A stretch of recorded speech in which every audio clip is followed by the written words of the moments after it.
Richard Wheatley started making metal fly boxes around the late 1890s, 1895, and the first boxes were made from purchased components put together, and there was no markings to show that the box was made by Richard Wheatley.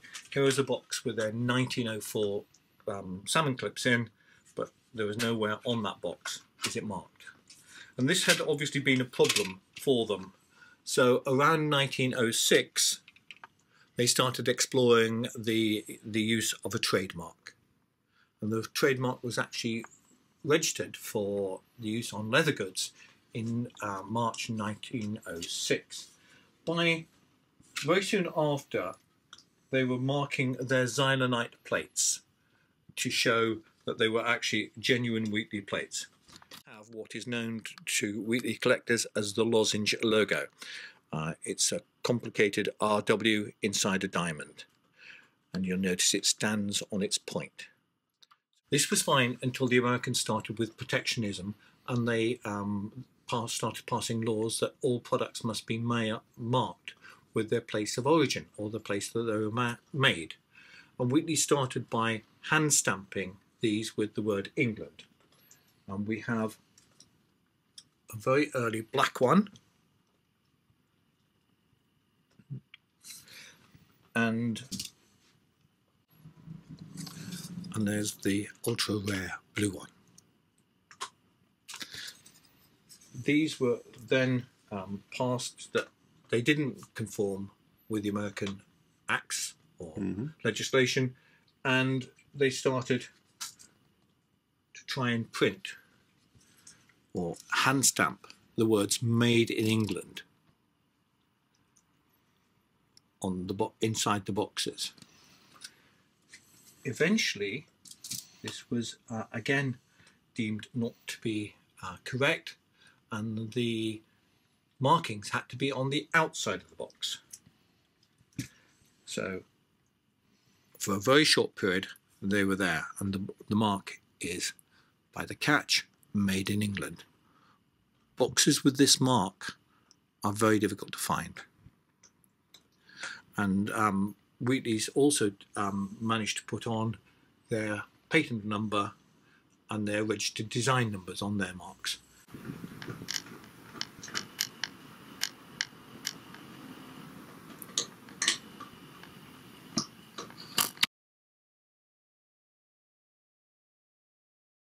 The lozenge mark that we've seen started use around 1906 inside boxes, and by about 1908 on the outside of boxes. It finished when Wheatley started their next trademark in 1928, except for the very tiny waistcoat boxes. The waistcoat boxes had the lozenge mark, and this is a 1960s waistcoat box. It had the lozenge mark right up until 1966. Basically because the large "Made in England"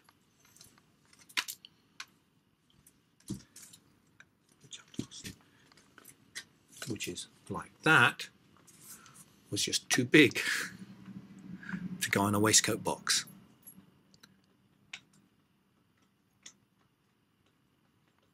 So waistcoat boxes had the lozenge mark on until 1966, and all other boxes then took on the large "Made in England." This satisfied the American regulations and allowed Wheatley's to continue their very large and increasing trade with the Americas. This is the mark that most collectors like. This is the heyday of Wheatley's, 1928, 1966. They did try to punch them on, or to hand stamp them onto the side of the external cardboard boxes, but the Americans refused that. This was not right, so we go back to having to mark the goods itself. In 1966, the final Wheatley brother wanted to retire, so the company was sold, and a new logo was brought in, which is called the small "Made in England." Basically because it is much smaller, and the diamond is now laying asleep on its side. This is the box that went in. These are the boxes that you find the majority of beautiful boxes, well made. In 1975, Wheatleys were beginning to experiment with coloured boxes, and they wanted to be able to mark their coloured boxes because this was the first black box on the market, and they wanted to say, hey boys, it's ours.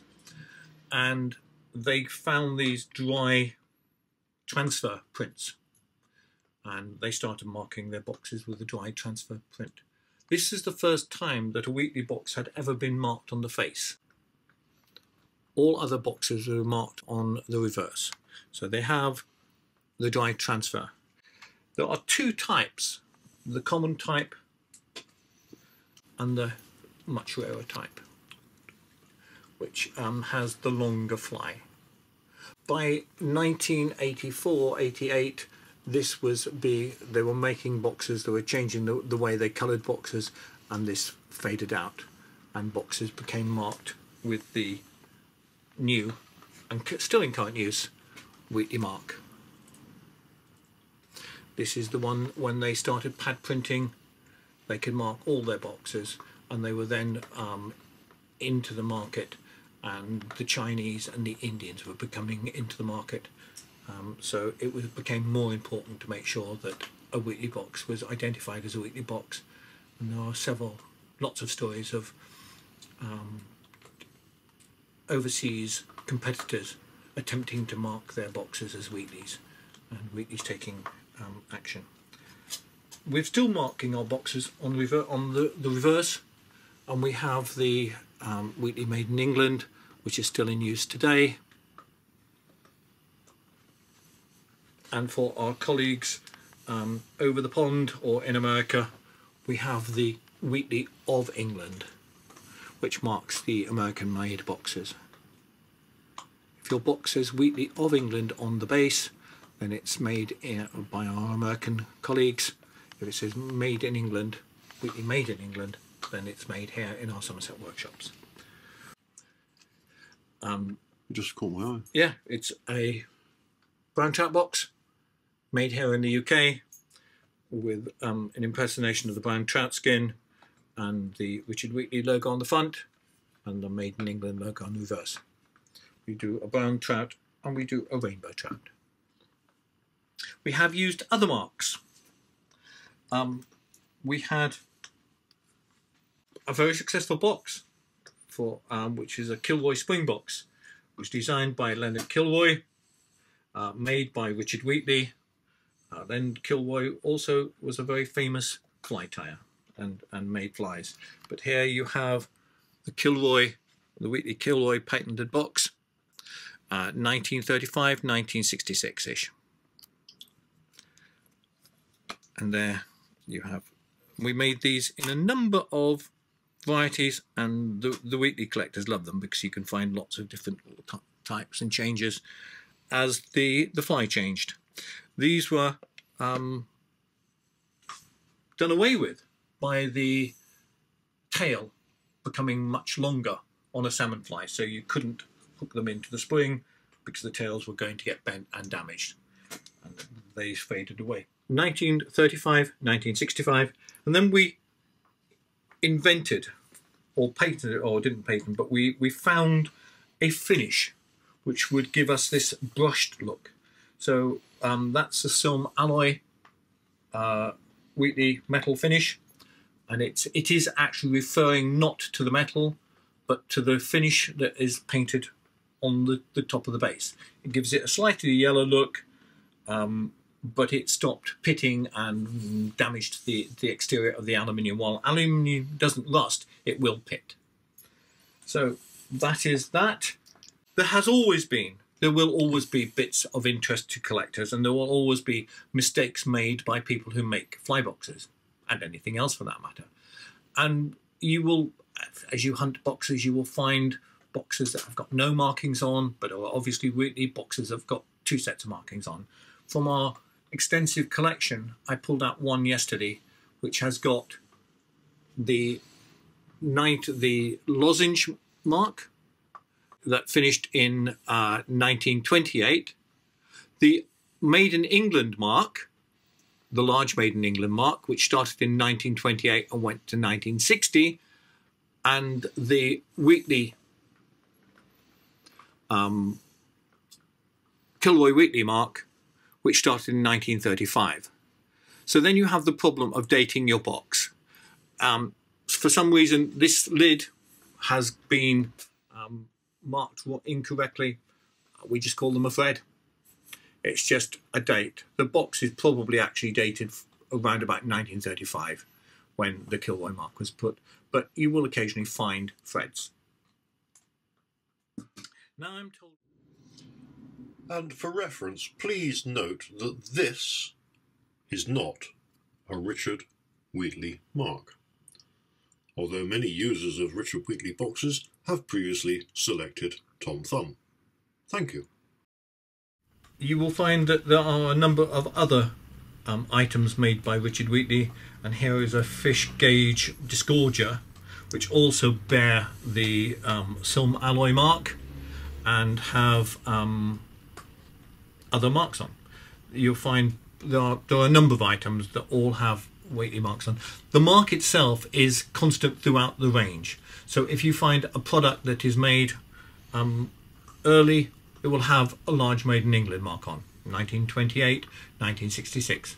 Small Made in England, 1966, 1984. But it will be on a number of different items. You just look around, and of course there is always chance of a thread. What I wanted to pick up was just... So is that the original logo? Yeah, that's the lozenge. And this is a renewal catalogue.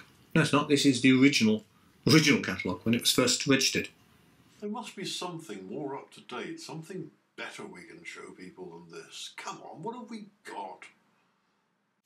What we have here is a couple of prototypes of a new Flybox that we hope to get into production soon. This is a wooden box with a painted finish.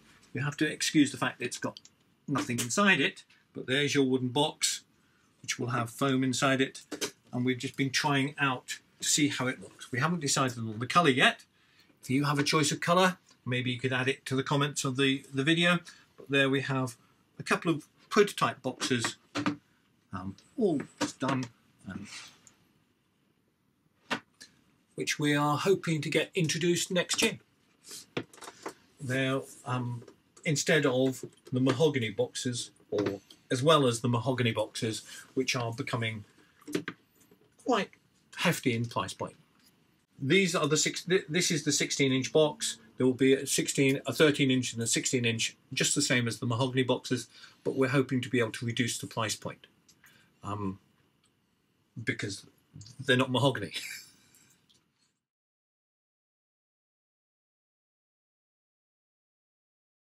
Okay, are we ready? We're going. No, not yet. Just have a try of saying Pindercastle Bottom. Pindercastle Bottom? Very good. Good. Okay. Not yet. Not yet. This was fun. This was fine. Go. Until the Americans started demanding no. We've lost the blue one. There always has to be an error. In 1988, in 1975. In 1975. Now I'm told that this is also a magic wand. Ross assures me that if I say something, and I'm not quite sure, big fish, little fish, big fish, little fish. Take your ancient box. Take my ancient box. And just show the public. Show the public that there is nothing in it. Nothing in it.